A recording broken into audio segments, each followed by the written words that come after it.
What's going on, everybody? Welcome back to another episode of Bagged and Boarded with Pauly. Thanks for coming back. I know it's been a long time. I've been pretty darn busy with a lot of stuff, but finally back to it. And as you can see, I'm a complete mess down here. I am trying to get my comic book collection reorganized, reset, just trying to make sure I have everything where I want it, because I'm going to be making a huge spreadsheet of everything that I own, because I want to make sure I don't buy any more duplicates. I'm usually pretty good and knowledgeable as to what I have, but nobody's perfect, and sometimes I do end up buying duplicates. So, and you don't really want to have that happen, just because for the sake of saving money and buying things that you don't have. So basically what I wanted to do in this episode is a little bit of a special episode, because tomorrow I'm going to be doing a new Comic Wednesday and kind of recapping some of the new stuff that I picked up, because I have a stack of stuff there. I have all of this set out. I have a table over there of just stuff I'm reorganizing. So not really prepared to do a normal episode, but I did want to do an episode I've been thinking about doing, and that is basics, getting down to the basics when it comes to having a comic book collection. Now, what I mean by that is taking care of your comics is one of the biggest things to making sure that their collectability stays high over the years of your collecting.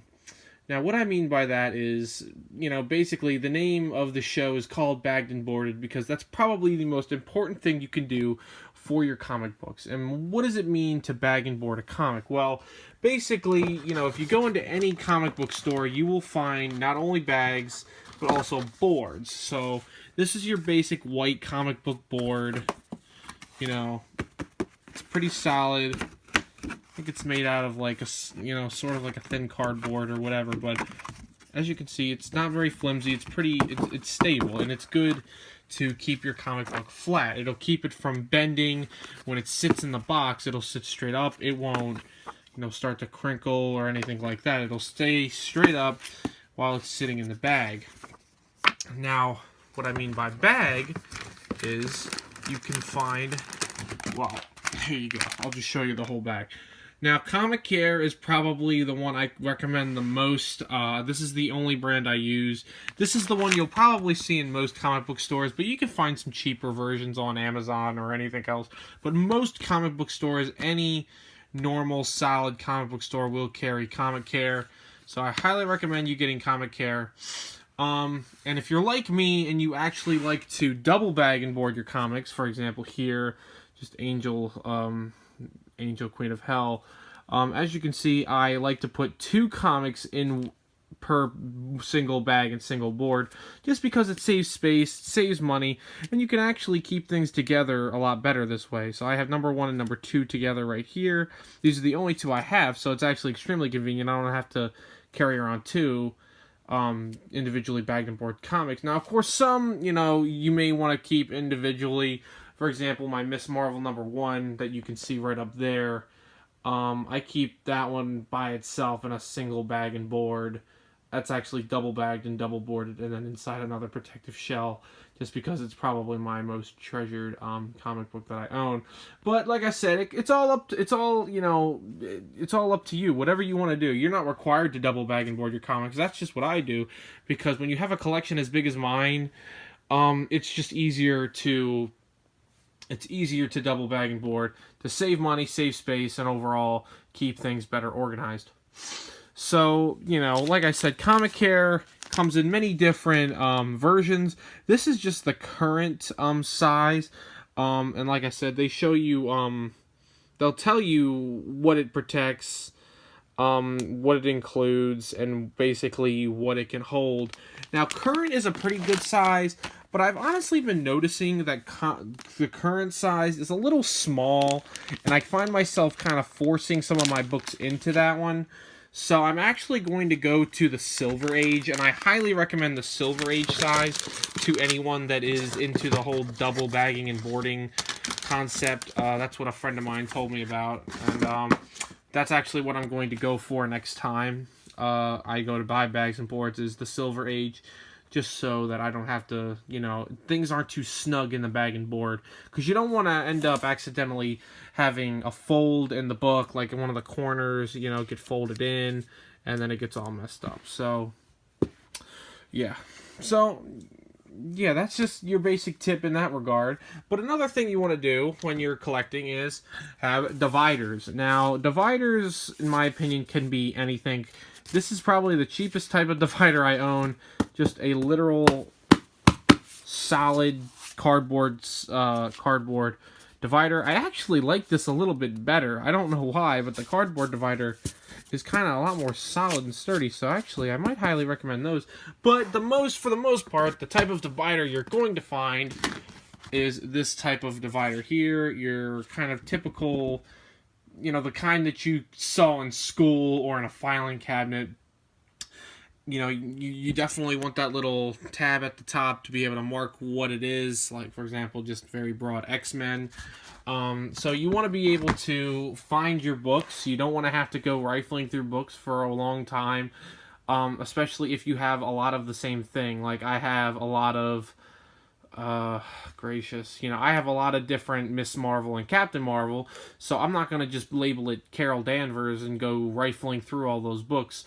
No, I'm going to label each one Miss Marvel Volume 1, Miss Marvel Volume 2, and then Captain Marvel Volume 1 or whatever, because it's easier that way. And you want to make it as easy as possible when it comes to finding the books you want to read and also not forgetting where something is and end up, again, buying duplicates of something you already have.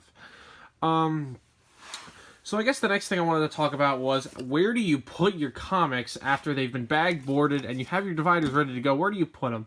Well, that's kind of up to you, but again, I would highly recommend you getting yourself a regular old comic book box. Now, comic book boxes come in many different shapes and sizes. This is your basic one, just your basic white box. This is actually straight from the CGC. They're probably the most notable when it comes to grading your comic books. But, this is the first box I ever bought, just because I saw it and it was tall and it looked like it was a pretty good protector.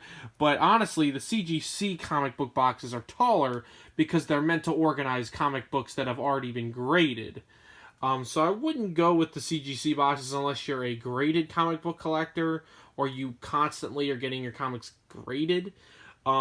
So, you can also just find regular old white long comic book boxes. These right here are probably the cheapest and best way to store your books because they're longer and they're cardboard, so they're sturdy. As long as you keep them in a dry place, so that they don't get wet. Of course, why would you... All right, well, that's irrelevant. But yeah, long boxes are usually less than $10. I think these cost about $8 at my local comic book store, maybe even less than that. I mean, they're just cardboard boxes with little handles on the end. I'll try to show that real quick. Yep, so you can see. So it's easy to carry around. And then they obviously have these big tops, so you can easily slide it back on, take it off whenever you want, when you want to go rifling through your books. But they also make fancier boxes. I love these fancier graphic boxes like Secret Empire, Champions. I have some Deadpools. I have a Generations one back there. So, it's kind of up to you. I mean, if you are a big comic book collector and you just have a ton of comics, you definitely want to go with the long boxes. But if you're, just a smaller collector, you don't really read a whole lot, you're not into back issues, you're just reading current, books that come out maybe once a month or once every 2 weeks, go ahead and grab yourself a cool little box. Or if you're both, then if you just like the box, pick it up. I mean, it's all up to you. It's all whatever you want to do. You got to be careful with these, though, because these can be a little bit more expensive. My local comic book store sells them a little bit more than they should, but I still like them, and I still definitely want to buy them because they're cool. And, yeah, it kind of adds a little bit more...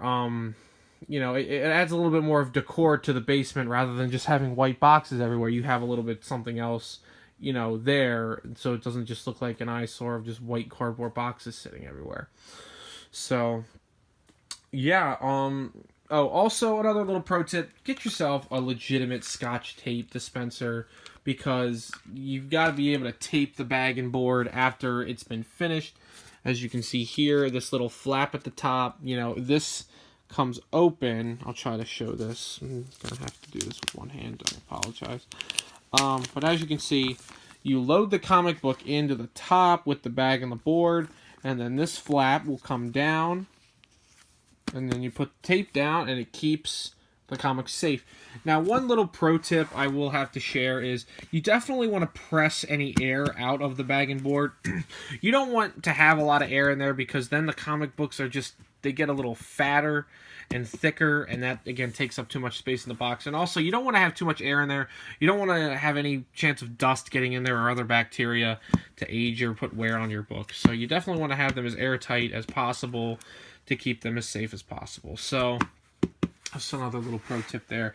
Get yourself some solid tape. You don't want to put too much tape on the bag and board, because again, these were meant to be read, not just collected. So if you put like three pieces of tape on there, it's going to be a bitch opening and closing that bag. And then odds are your tape's going to get messed up. You're going to have to use more tape, or your bag is going to get messed up. You're going to have to replace the bag. So, one piece of tape will do. That's what I do. Some people like to put 2 on each side. Again, it's all up to you. But I usually only do 1. You only need 1. I think that's good. It gets the job done. This is a really well bagged and boarded comic, so I'm glad I was able to find this as like a demo. But, yeah, so, like I said, to tell you the truth, in order to create a stable foundation in your comic book collection, comic book safety is the #1 concern, because these are collector's items. These are things that you're going to want to show to your kids. These are things that, you're going to want to pick up and read. For me, they have a huge reread value for me. If I'm ever bored, I run out of video games to play, which, is kind of hard, but that's besides the point. You want to be able to access them at any point, and you want to make sure they're safe in case you move. I plan on moving out of moving all my stuff out of my parents' basement at some point. But you want to be able to keep them safe, and I highly, comic book collecting is a hobby that, a lot of people would say is dying off. It's not exact. I mean, with all these Marvel movies and all these DC movies out, you'd think it'd be in the mainstream, but comic books are struggling, and they always have been. The comic book industry has never been one to get rich off of. You can ask Stan Lee or Jack Kirby; they'll tell you that. They went through a lot of times where they almost failed, and that's why Marvel doesn't have a lot of the movie rights to their characters, because they sold them off in order to stay in business. So, in order to keep the comic book industry alive, it's up to us as collectors to continue to pass on what we have and own, pass on these stories down to our children, down to our children's children, and to our friends and whatnot, and safety is the #1 concern in that regard.